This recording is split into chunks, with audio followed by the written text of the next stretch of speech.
میں بے حد پریشان تھا۔ مجھے اسد سے ملنا تھا، عرصہ کا پتہ کرنا تھا، کہاں چلی گئی تھی اور کیوں گئی تھی۔ ایسی تو نہیں تھی کہ مجھ سے بے وفائی کرتی، میں تو ہر قدم پہ اس کی ڈھال بنتا آ رہا تھا۔ پھر اس نے کیسے مجھے چھوڑ دیا؟ کیوں چھوڑ دیا؟ اور یہ سنبل کون ہے؟ اسد سے اس کا کیا تعلق ہے؟ میرا دماغ بری طرح سے الجھ کے رہ گیا تھا۔ رخصتی سے 4 دن پہلے عرصہ کا اچانک سے غائب ہو جانا، اسد کا چپ چاپ کہیں چلے جانا، دونوں کے نمبروں کا بند ہو جانا، فریحہ آنٹی کا ہر بات سے انجان بن جانا کہ انہیں تو کسی بات کی کوئی خبر تک نہیں، اور اچانک سے 3 سال بعد اسد کا اس لڑکی کے ساتھ دکھائی دینا، مجھے دیکھ کے بھاگ جانا۔ میں ذہنی الجھن کا شکار تھا، میرا حلق خشک ہو گیا تھا۔ میں نے سائڈ ٹیبل پہ خالی جگ دیکھا تو اٹھ کے اپنا روم فریج کھولا تاکہ پانی پی سکوں، لیکن فریج میں بھی پانی نہیں تھا۔ مجبوراً مجھے اپنے کمرے سے باہر نکلنا پڑا۔ میرے ہوش تب اڑے کیونکہ عرصہ کے کمرے کی لائٹ جل رہی تھی۔ جب سے وہ گئی تھی عرصہ کا کمرہ بند رہتا تھا، میں نے اس کمرے کو لاک کر رکھا تھا، اس کی ہر چیز ویسے کہ ویسی رکھی ہوئی تھی جیسے وہ چھوڑ کے گئی تھی۔ اچانک سے کمرے کی لائٹ کیسے جل سکتی تھی؟ میں آہستہ آہستہ قدم بڑھاتا ہوا عرصہ کے کمرے تک پہنچا۔ جیسے دروازے کا نوب گھما کے دروازہ کھولا، میرے ہوش اڑ کے رہ گئے تھے، کیونکہ سامنے وہی تھی، میری جانب اس کی پشت تھی۔ یہ کوئی تصور نہیں تھا، یہ کوئی خواب نہیں تھا۔ میں جیسے ہی اندر داخل ہوا میں نے کہا عرصہ۔ جیسے ہی وہ میری جانب پلٹی فوراً سے لائٹ بند ہوئی، گھپ اندھیرا سا ہو گیا، لیکن اس کی پرچھائی کو میں ابھی بھی دیکھ رہا تھا۔ اس سے پہلے کہ وہ غائب ہوتی، میں تیزی سے اس کی جانب بڑھا اور اسے بازو سے پکڑ کے اپنی جانب اس کا رخ کیا۔ میں اس وقت اس قدر بے یقین تھا کہ میں نے اسے اپنے سینے سے لگا کے بھینچ لیا۔ میں اس کے دل کی دھڑکنوں کو اپنے اندر سننے لگا، اس کی کمر پہ بے خودی سے ہاتھ پھیرنے لگا۔ میں نے کہا کہاں گئی تھی تم؟ مجھے چھوڑ کے کیوں گئی تھی اور واپس کیسے آ گئی؟ جانے سے پہلے عرصہ نے وہی لباس پہنا تھا جو نکاح کے روز میں نے اسے دیا تھا۔ پتہ نہیں کیوں لیکن وہ مجھ سے پیچھے ہٹنے کی کوشش کر رہی تھی، لیکن میں اسے اپنے سینے سے لگائے بھینچ چکا تھا۔ میں نے کہا میں نہیں چھوڑوں گا، تم مجھے چھوڑ کے چلی جاؤ گی۔ وہ کہنے لگی آپ مجھے چھوڑیں، آپ کیا کر رہے ہیں؟ میں نے کہا میں وہی کر رہا ہوں جو مجھے بہت پہلے کر لینا چاہیے تھا۔ میں نے بہت بڑی غلطی کی جو تمہیں وقت دیا، مجھے تمہیں اپنا بنا لینا چاہیے تھا، اور آج میں یہ غلطی نہیں کروں گا۔ وہ میرے سینے پہ اپنا ہاتھ رکھے مجھے پیچھے کرنے کی کوشش کر رہی تھی، لیکن میں اسے مکمل طور پہ بے بس کر چکا تھا۔ اپنے ہونٹوں کا لمس اس کی گردن پر، اس کے چہرے پر، اس کی آنکھوں پر بے خودی سے دیے جا رہا تھا، اور وہ گھبرا رہی تھی۔ ایک دم سے لائٹ واپس آئی۔ میں نے اس کا چہرہ دونوں ہاتھوں میں لیا۔ اس بار میرا ارادہ تھا کہ اس کے ہونٹوں کو اپنی دسترس میں لے لوں، لیکن جیسے ہی اس کے چہرے کو میں نے دیکھا، مجھے زور کا جھٹکا لگا تھا۔ وہ عرصہ نہیں تھی، وہ سنبل تھی۔ ایک دم کسی کرنٹ کی مانند میں پیچھے ہٹا تھا۔ وہ بری طرح سے بدحواس تھی، شاید میرے جنون کو سہ نہیں پائی تھی۔ اس وقت میں ایک عجیب و غریب کیفیت میں مبتلا ہوا تھا۔ سمجھ میں نہیں آ رہا تھا کہ اس پہ غصہ کروں یا کمرے سے چلا جاؤں۔ وہ کیوں آئی تھی میری عرصہ کے کمرے میں، اور اس کا لباس کیوں پہنا تھا؟ لیکن جس قدر وہ پھولے ہوئے سانس کے ساتھ نظریں جھکائے میرے سامنے کھڑی تھی، اور جو کچھ میں اس کے ساتھ کر چکا تھا، مجھ میں اتنی ہمت نہیں تھی کہ اس سے کچھ پوچھتا۔ میں فوراً کمرے سے باہر نکل گیا، اپنے کمرے میں آ کے بیڈ پہ بیٹھ کے لمبے لمبے سانس بھرنے لگا۔ یہ کیا کر دیا تھا میں نے، اور کیوں کر دیا تھا؟ پہلی بار مجھے احساس ہوا کہ میں پاگل ہو جاؤں گا۔ عرصہ کے تصور کو میں اتنا حقیقت سمجھنے لگا ہوں کہ شاید اس کے تصور میں کسی بھی لڑکی کے ساتھ زیادتی کر بیٹھوں گا۔ مجھے اپنے آپ پہ غصہ آیا تھا۔ سنبل میرے بارے میں کیا سوچ رہی ہوگی کہ میں ایک کریکٹر لیس انسان ہوں؟ ٹھیک ہے اس کی غلطی تھی، وہ عرصہ کے کمرے میں کیوں گئی اور اس کے کپڑے کیوں پہنے، لیکن جو کچھ میں اس کے ساتھ عرصہ سمجھ کے کر بیٹھا تھا، مجھے خفت نے آن گھیرا تھا۔ باقی کی رات مجھے نیند نہیں آئی۔ مجھے یاد آنے لگا کہ اس رات اسد نے مجھ سے کہا تھا کہ میں خاموشی کے ساتھ عرصہ سے نکاح کر لوں، بنا گھر میں کسی کو اطلاع دیے۔ میں اس کی بات پہ حیران ہوا تھا۔ میں نے کہا تھا کہ تم ایسا کیوں چاہتے ہو؟ میں سب کے سامنے بھی عرصہ سے نکاح کر سکتا ہوں اور مجھے کوئی روک نہیں سکتا۔ اسد کہنے لگا کہ تم اصل حقیقت نہیں جانتے۔ اگر تم واقعی عرصہ سے محبت کرتے ہو تو پھر تم اسے اپنا لو۔ تمہارے والد کو جب کوئی اعتراض نہیں ہے تو تم پہلے اس سے کورٹ میں جا کے نکاح کر لو، اس کے بعد گھر میں آ کے بتا دو، ورنہ فریحہ آپا تمہارا نکاح نہیں ہونے دیں گی۔ میں نے کہا تم لوگ اتنا ڈرتے کیوں ہو؟ وہ کہنے لگا تم سچائی نہیں جانتے اور ابھی میں تمہیں سچائی بتا نہیں سکتا۔ دیکھو، میں بھی یہی چاہتا ہوں کہ میری بہن ایک ایسے شخص کے محفوظ ہاتھوں میں آ جائے کہ وہ فریحہ آپا سے اسے بچا سکے، اور تم ایک ایسے ہی نوجوان ہو جو عرصہ سے محبت کرتے ہو، اس کے لیے سٹینڈ لیتے ہو۔ میں نے اسد کی بات مان لی۔ میں مقررہ وقت اور دن کورٹ پہنچ چکا تھا۔ کچھ دیر کے بعد اسد بھی عرصہ کو لے کے وہاں پہنچ گیا۔ ہمارا نکاح کورٹ میں ہوا تھا اور عرصہ بے حد گھبرائی ہوئی تھی۔ مجھ سے کہنے لگی کہ تم نے مجھے بتایا کیوں نہیں؟ تم مجھے بنا بتائے یہاں لے کے آئے ہو۔ ہمارا نکاح نہیں ہو سکتا اسد، تم نے اچھا نہیں کیا، تم تو سب کچھ جانتے ہو نا۔ اسد کہنے لگا کہ میں نے بالکل ٹھیک کیا ہے۔ نوفل تمہیں پروٹیکٹ کر سکتا ہے، ہماری حفاظت کر سکتا ہے۔ سائن کرتے ہوئے عرصہ کے ہاتھ بے حد کپکپا رہے تھے۔ بہرحال نکاح کے بعد ہم تینوں ہی گھر واپس آئے، لیکن جیسے ہی گھر کے قریب پہنچے اسد گاڑی سے اتر گیا۔ کہنے لگا تم لوگ جاؤ اور پلیز میرا نام مت لینا۔ مجھے اس کی بات سن کے حیرت ہوئی تھی۔ میں نے کہا کیوں، تم ڈرتے ہو؟ کہنے لگا ہاں میں ڈرتا ہوں، یہی سمجھ لو کہ میں اس عورت سے ڈرتا ہوں۔ میں گاڑی آگے بڑھا کے لے گیا۔ گاڑی میں بیٹھی عرصہ انگلیاں چٹکا رہی تھی۔ وہ کہنے لگی تمہیں بنا بتائے آج شام کو ہی آپا نے مجھے لے جا کے میرا نکاح کہیں اور پڑھوا دینا تھا۔ یہ بات اسد نے سنی تھی۔ مجھے عرصہ کی بات سن کے جھٹکا سا لگا۔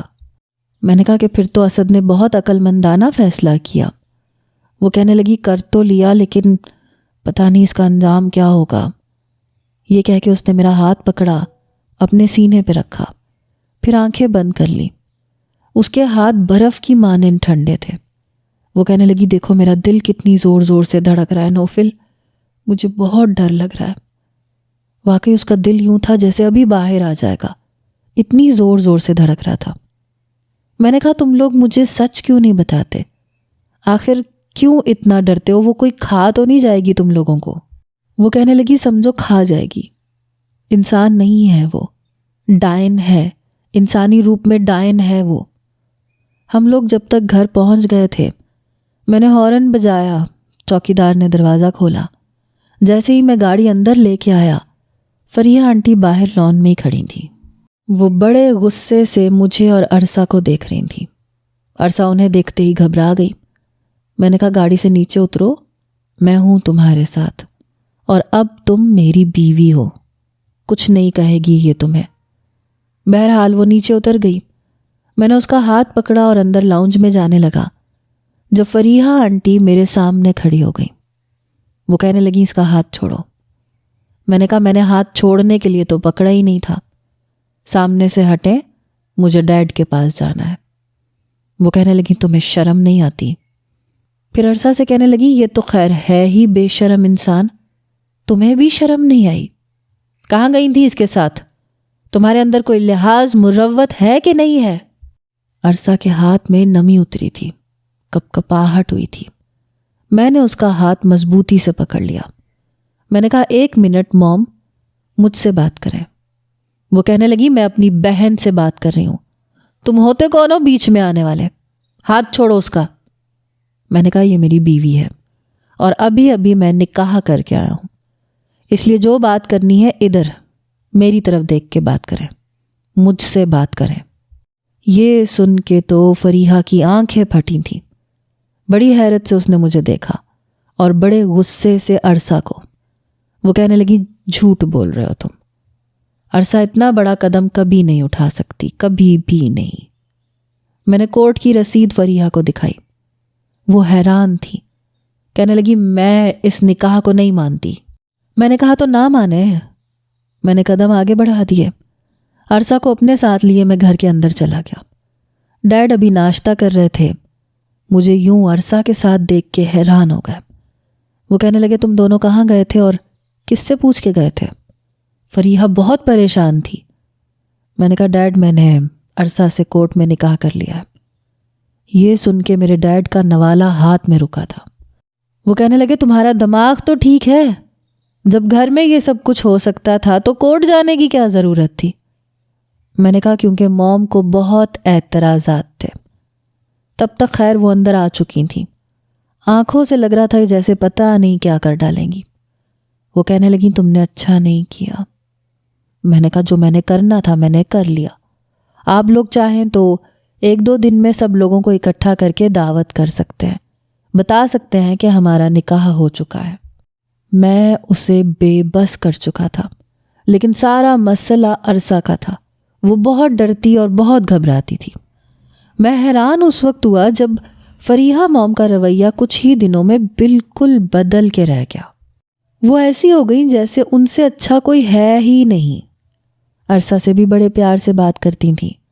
وہ کہنے لگی کہ جو ہونا تھا ہو گیا، میں نے قبول کر لیا ہے، یہ تمہارا گھر ہے، یہاں جیسے چاہو رہو۔ عرصہ یونیورسٹی میں داخلہ لے چکی تھی۔ مجھے تو خیر اسی بات کا انتظار تھا کہ کب اس کا شوق پورا ہو اور میں رخصتی کرواؤں۔ 1 سال بیت چکا تھا، بس 1 سال ہی رہ گیا تھا اس کا یونیورسٹی میں، جو میں بڑی مشکل سے کاٹ رہا تھا۔ لیکن ایک دن جب میں آفس سے گھر آیا تو اسد، فریحہ آنٹی، میرے ڈیڈ سب پریشان تھے۔ میں نے کہا کیا ہوا آپ لوگوں کو، آپ اتنے پریشان کیوں نظر آ رہے ہیں؟ فریحہ موم کہنے لگیں کہ عرصہ نے اچھا نہیں کیا، بنا بتائے اس نے اتنا بڑا قدم اٹھا لیا۔ میں نے کہا کیا مطلب؟ کون سا قدم اٹھا لیا اس نے؟ اب کیا کیا اس نے؟ میرا لہجہ تھوڑا سا اونچا ہو گیا تھا۔ فریحہ موم کہنے لگی وہ انگلینڈ چلی گئی ہے، اسے وہاں سے اسکالرشپ کی آفر آئی تھی، بتایا تک نہیں۔ کیا تم نے پیسے دیے تھے اسے؟ میں تو یہ سن کے ہکا بکا رہ گیا۔ اتنا بڑا قدم عرصہ اٹھا ہی نہیں سکتی تھی۔ میں نے کہا آپ جھوٹ بول رہی ہیں، ایسا ہو ہی نہیں سکتا، اس نے مجھ سے ذکر تک نہیں کیا، وہ ایسا کر ہی نہیں سکتی۔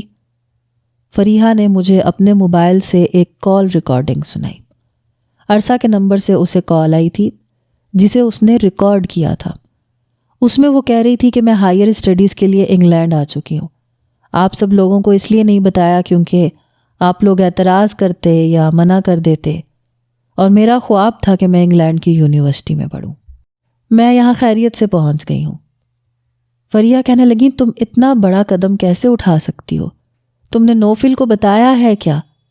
وہ کہنے لگی کہ میں نے کسی سے کوئی ذکر نہیں کیا اور میں آپ سے بعد میں بات کروں گی، ابھی میں ہاسٹل میں ہوں، میرے سر میں درد ہے، میں سونا چاہتی ہوں۔ میں تو اس کی بات سن کے حیران ہوا۔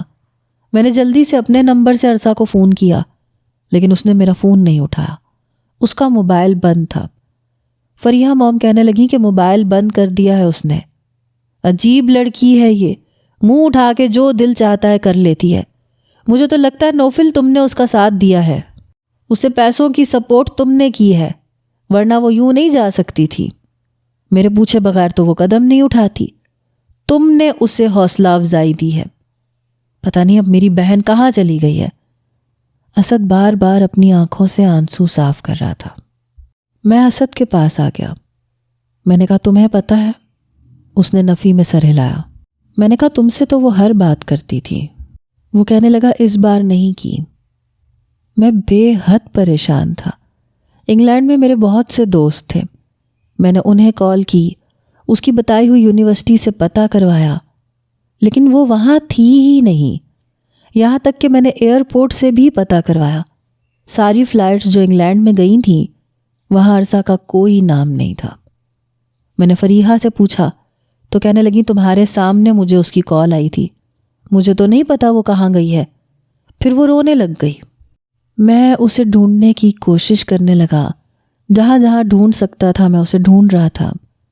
ایک بار اس کے کمرے کی تلاشی لی تو اس کا پاسپورٹ، اس کا شناختی کارڈ، سب کچھ مجھے مل گیا۔ میں حیران تھا کہ جب اس کا پاسپورٹ یہاں موجود ہے تو وہ کیسے انگلینڈ جا سکتی ہے، یا وہ کہیں بھی کیسے جا سکتی ہے۔ میں نے پاسپورٹ فریحہ کے سامنے رکھا۔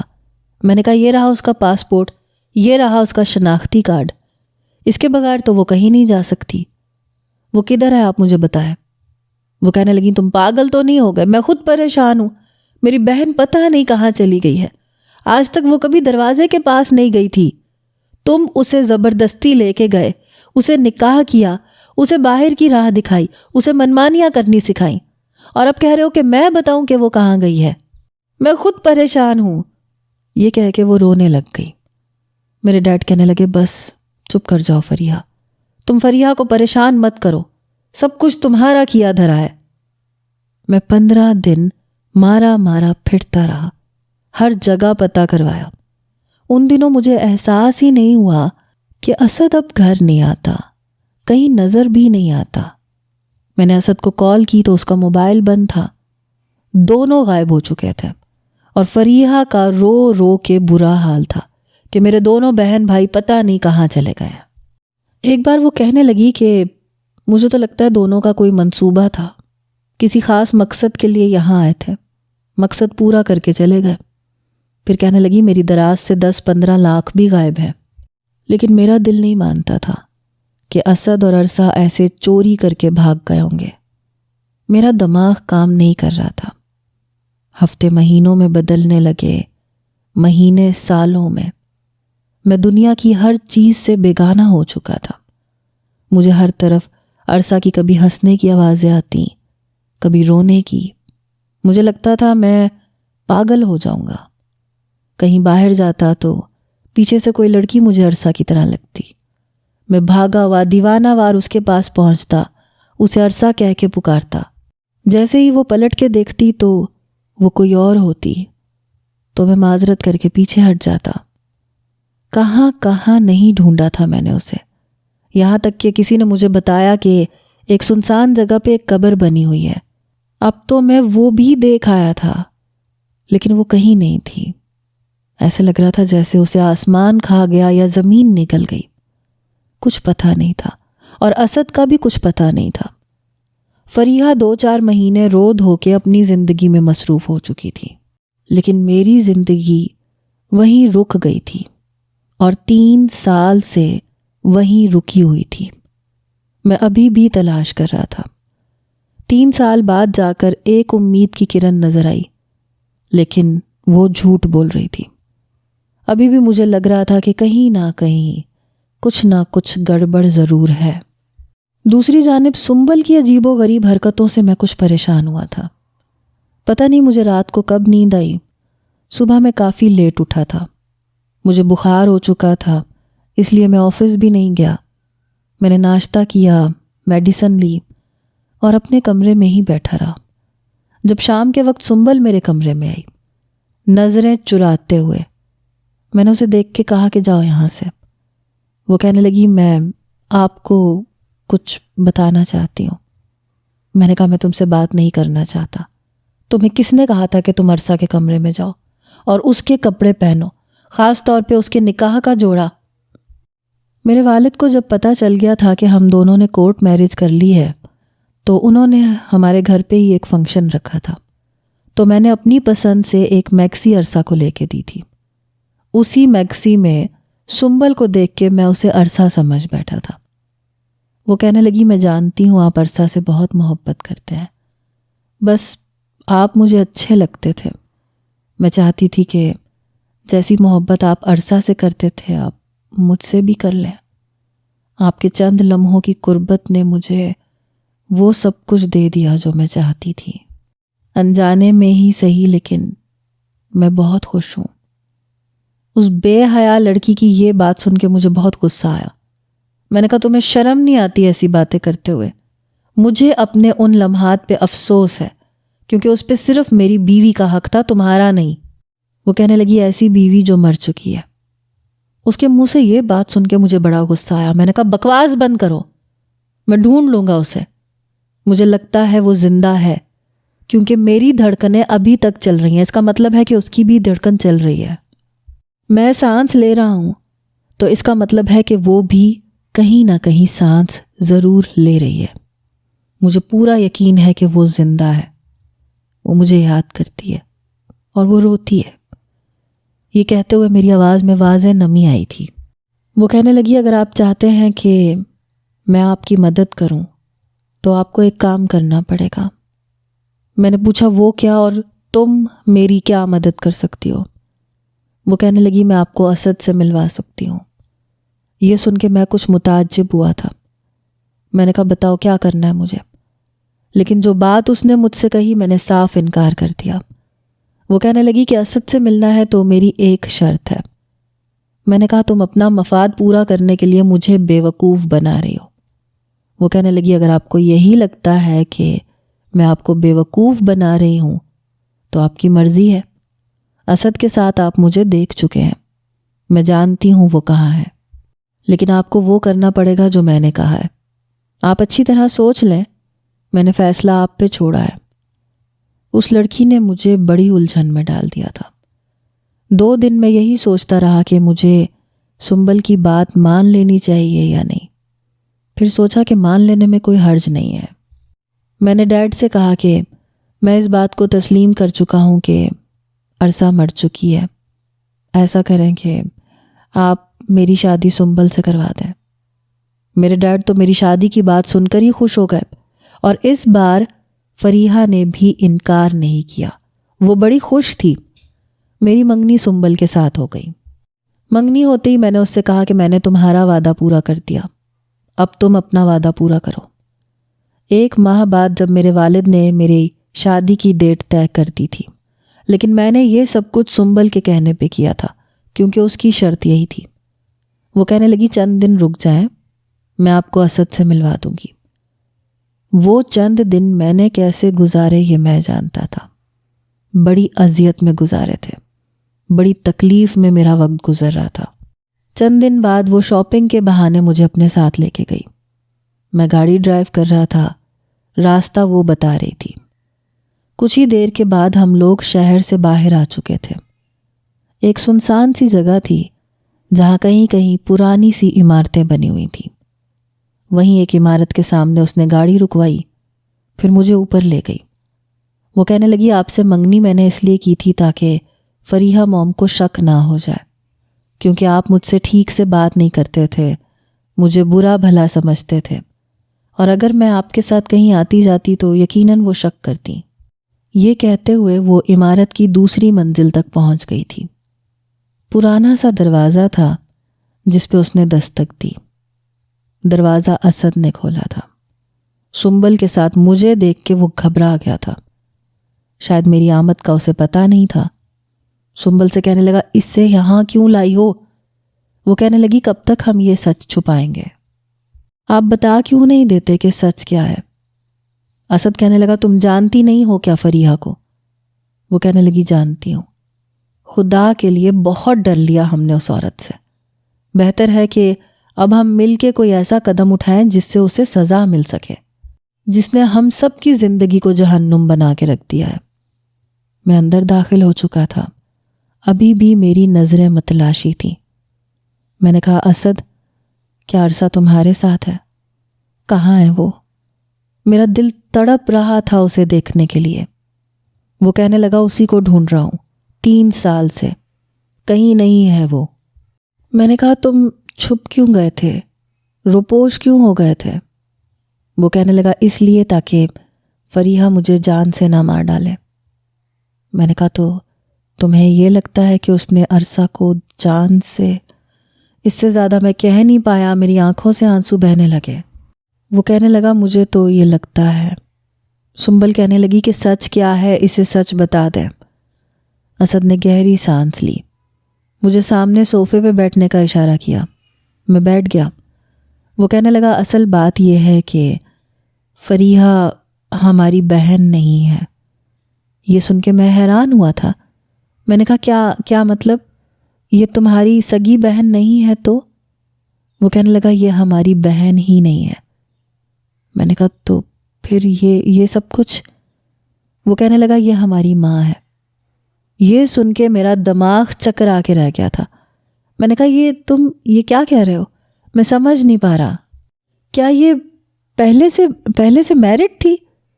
کیونکہ جہاں تک میں جانتا تھا میرے والد نے بتایا تھا کہ فریحہ کی پہلی شادی ان سے ہوئی ہے۔ وہ کہنے لگا ہاں، اور میں اور عرصہ اسی کی اولاد ہے۔ یہ 16 سال کی تھی جب گلی کے کسی لڑکے سے اس کا افیئر چلا، اور بنا شادی کے وہ حاملہ ہو چکی تھی۔ جب میری نانی کو اس بات کا علم ہوا تو انہوں نے اسے بہت برا بھلا کہا اور اپنے نکمے بھتیجے سے اس کی شادی کر دی۔ شادی کے بعد ہی عرصہ پیدا ہوئی تھی، اور فریحہ ہر وقت میرے باپ سے لڑتی رہتی تھی۔ 2 سال کے بعد میں پیدا ہوا۔ ہم لوگ چھوٹے چھوٹے تھے اور ان کے لڑائی جھگڑے سے سہم کے ایک کونے میں دبک کے بیٹھے رہتے تھے۔ عرصہ 6 سال کی تھی، میں 4 سال کا تھا۔ مجھے تھوڑا تھوڑا یاد ہے، لیکن البتہ عرصہ اتنی ذہین تھی کہ اسے سب کچھ یاد تھا۔ جب ایک رات لڑائی جھگڑے کے دوران فریحہ نے میرے باپ کو مار ڈالا، ہم دونوں کونے میں چھپے یہ سب کچھ دیکھ رہے تھے۔ اس وقت جس گھر میں ہم رہتے تھے اس کا صحن کچا تھا۔ اس نے وہیں مٹی کھودی اور میرے باپ کو دفن کر دیا اور اوپر سے مٹی برابر کر دی۔ اسے لگا شاید ہم نے نہیں دیکھا۔ عرصہ کے دل میں تب سے فریحہ کا خوف بیٹھ چکا تھا۔ وہ اس سے بہت ڈرتی تھی، خوف کھاتی تھی۔ اسے دیکھتی تھی تو چلانے لگتی تھی، رونے لگتی تھی۔ حالانکہ میں چھوٹا تھا لیکن میرے ساتھ لپٹ جاتی تھی۔ کہتی تھی اسد مجھے بچا لو، اس سے یہ مجھے بھی مار ڈالے گی۔ حالانکہ مجھے ٹھیک سے کچھ پتہ نہیں تھا، لیکن پھر بھی میں بڑے بھائی کی طرح اسے اپنی پناہوں میں لے لیتا تھا۔ اسے چپ کرواتا تھا، اسے اپنے ساتھ لگا لیتا تھا۔ شاید اسے مجھ سے سکون ملتا تھا۔ کچھ دیر بعد وہ سنبھل جاتی تھی۔ پھر جب میری نانی کو یہ پتہ چلا کہ ان کا نکما بھتیجا کہیں چلا گیا ہے اور واپس نہیں آیا، تو مجبوراً انہوں نے ہم دونوں کو اور فریحہ کو اپنے گھر میں رکھ لیا۔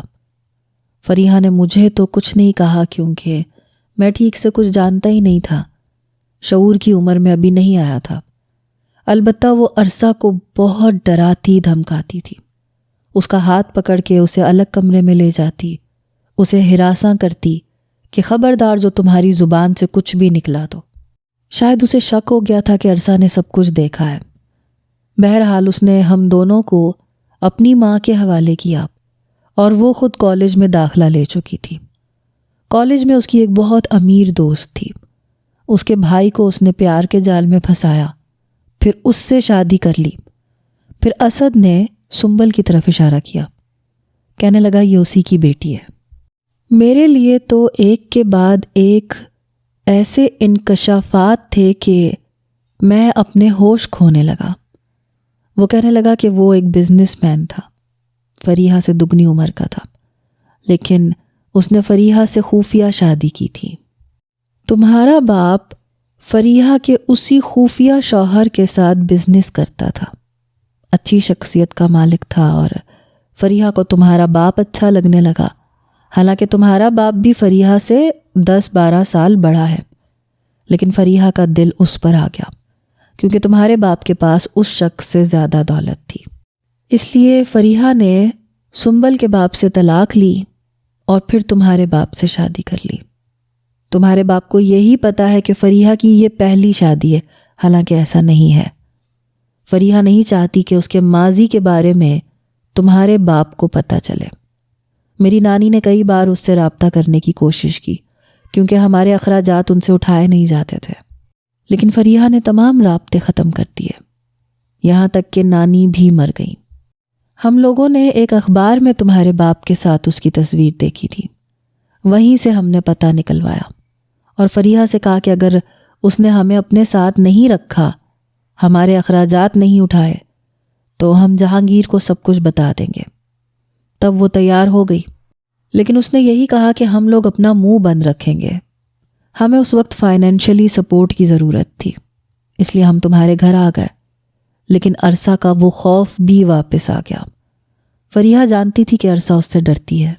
مجھ سے تو فریحہ کا رویہ پھر بھی کچھ بہتر تھا، لیکن عرصہ کے ساتھ تو اسے خدا واسطے کا بیر تھا۔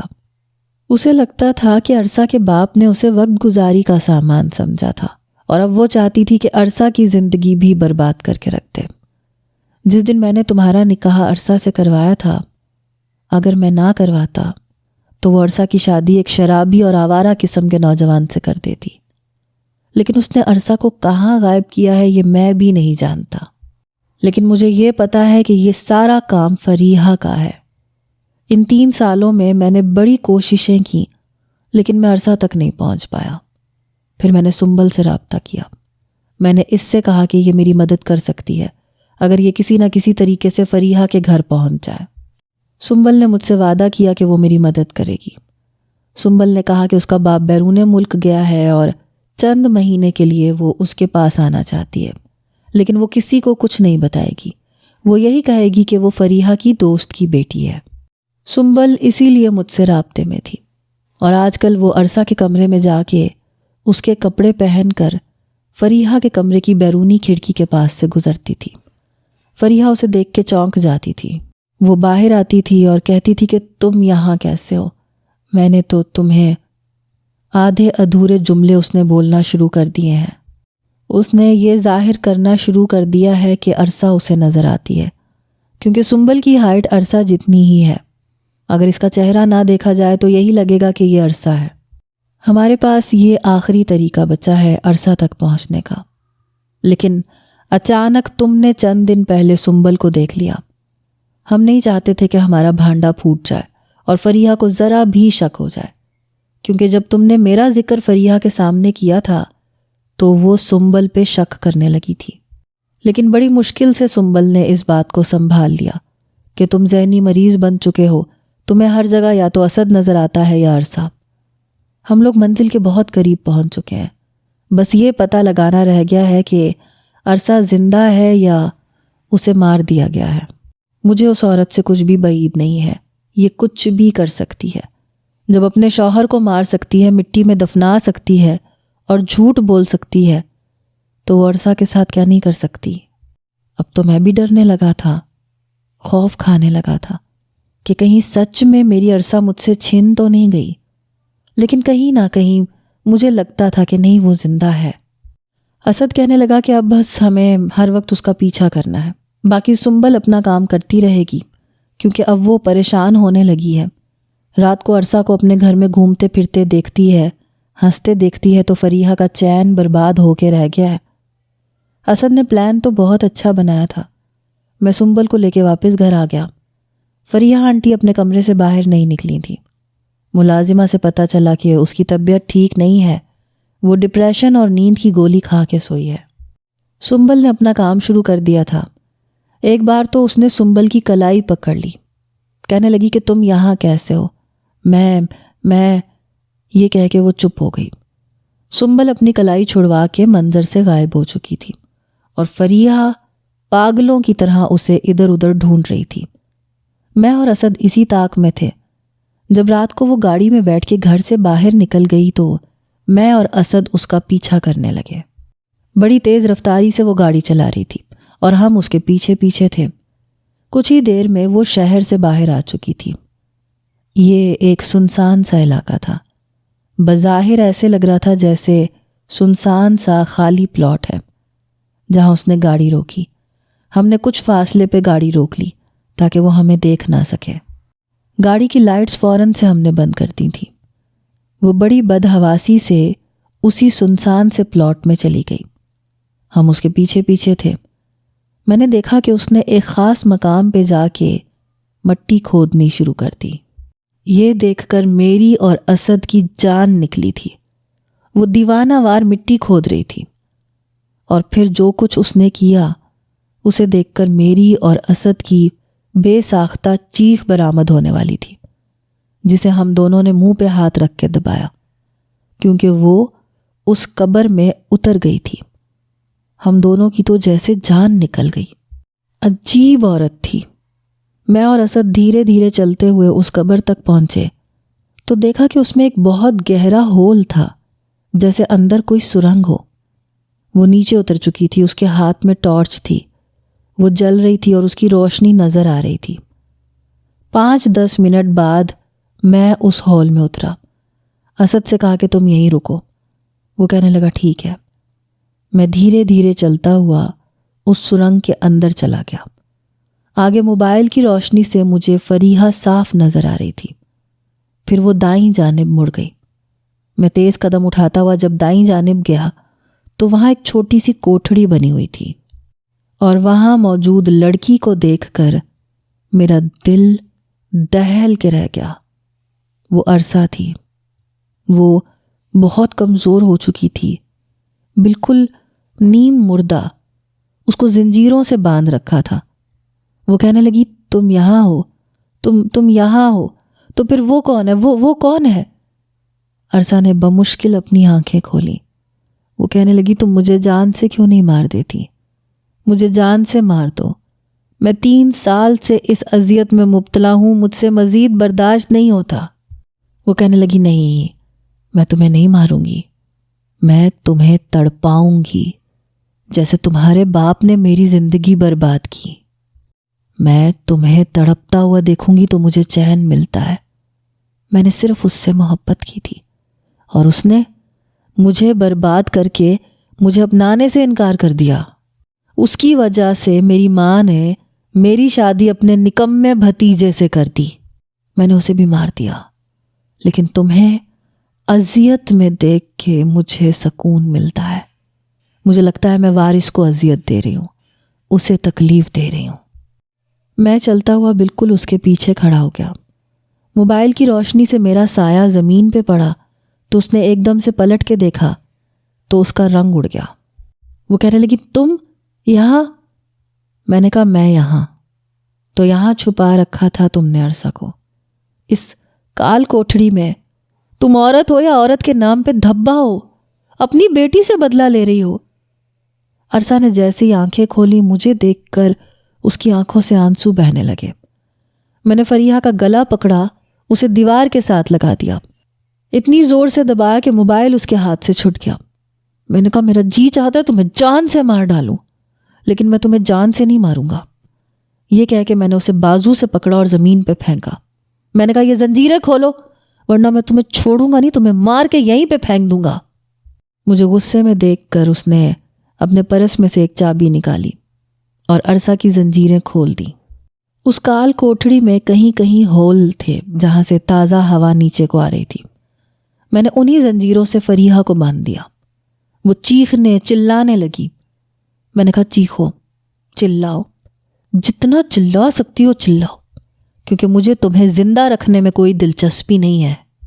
یہ کہہ کے میں عرصہ کے پاس گیا تو وہ بالکل یوں تھی کہ نیم مردہ حالت میں تھی۔ میں نے اسے اپنی گود میں اٹھا لیا۔ وہ کہنے لگی میں تمہارے قابل نہیں ہوں، مجھے چھوڑ دو۔ میں نے کہا اپنا منہ بند کرو، ابھی میں کچھ بھی سننا نہیں چاہتا۔ میں اسے لے کے اس سرنگ سے باہر جانے لگا۔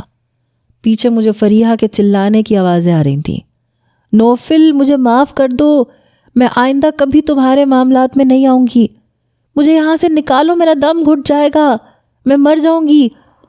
میں نے بلند آواز میں کہا تم جیسی عورتوں کو مر ہی جانا چاہیے، تم انسان نہیں ہو، تم وہ ناگن ہو جو اپنے ہی بچوں کو پیدا کر کے انہیں کھا جاتی ہے۔ جیسے ہی میں اس سرنگ سے باہر نکلا تو اسد کھڑا تھا۔ میں نے عرصہ کو اوپر کی جانب کیا، اسد نے اسے اپنے بازوؤں سے پکڑ کے باہر نکالا، لیکن وہ اس قابل نہیں تھی کہ اپنے پاؤں پہ کھڑی ہو سکتی۔ میں باہر نکلا، اسد اسے اپنے ساتھ لگائے روئے جا رہا تھا، وہ بھی رو رہی تھی۔ ہم اسے سیدھا ہاسپٹل لے کے گئے تھے۔ قید میں رہنے کی وجہ سے اس کی ٹانگیں کام کرنا چھوڑ چکی تھیں، پھر اسے خوراک بھی بہت کم دی جاتی تھی، جس کی وجہ سے وہ بالکل کمزور ہو چکی تھی۔ میرے والد ان دنوں فریحہ کی تلاش میں تھے، لیکن میں نے انہیں کچھ نہیں بتایا۔ ایسی ظالم عورت کا انجام یہی ہونا چاہیے تھا۔ عرصہ کافی بہتر تو ہو چکی تھی لیکن چل نہیں سکتی تھی۔ ہاسپٹل سے جب چھٹی ہوئی تو میں ویل چیئر سے جب اسے گاڑی میں بٹھانے لگا تو کہنے لگی نوفل میں تمہارے قابل نہیں رہی، تمہیں بہت سی اچھی لڑکیاں مل سکتی ہیں۔ میں نے کہا 3 سال، تمہیں پتہ ہے یہ 3 سال میں نے کیسے گزارے ہیں؟ کہاں کہاں نہیں ڈھونڈا میں نے تمہیں۔ اگر مجھے کسی اور لڑکی کو اپنانا ہی ہوتا تو میں ان 3 سالوں میں اپنا چکا ہوتا۔ میں اسے گھر لے آیا، میرے ڈیڈ اسے دیکھ کے حیران تھے، وہ مجھ سے پوچھنے لگے کہ یہ کہاں سے ملی۔ میں نے کہا بس میں نے ڈھونڈ لیا اسے، کسی نے قید میں رکھا ہوا تھا۔ میرے والد کچھ مہینے تو بڑے پریشان رہے، لیکن پھر یہ سمجھ کے بھلا دیا کہ اسے کوئی اور مل گیا ہوگا، کیونکہ سنبل انہیں بتا چکی تھی کہ وہ ان کی زندگی میں آنے والے پہلے مرد نہیں تھے۔ فریحہ کی عادت ہے امیر سے امیر ترین شخص کو دیکھ کر پچھلے شخص کو چھوڑ دیتی ہے۔ بہرحال سنبل واپس جا چکی تھی، اسد ہمارے ساتھ ہی رہتا تھا۔ رات کو میں عرصہ کو ویل چیئر سے اٹھا کے بیڈ پہ لٹا دیتا تھا۔ چند مہینے میں نے اسے کچھ نہیں کہا، لیکن میں مزید انتظار نہیں کر سکتا تھا، اس لیے جب میں اس کے قریب آنے لگا تو رونے لگی، کہنے لگی تم اپنے آپ کو آزمائش میں ڈال رہے ہو۔ میں نے کہا مجھے یہ باتیں نہیں سننی، مجھے کچھ اور سننا ہے۔ میں اسے اپنے اندر سمیٹ چکا تھا۔ 3 سال میرے دل نے اور میں نے تڑپ کے گزارے تھے، اور آج میں سیراب ہونا چاہتا تھا، اس لیے اپنے جذبوں کو میں نے کھلا چھوڑ دیا۔ میری محبت کو دیکھ کے عرصہ نے بھی خود کو میرے حوالے کر دیا۔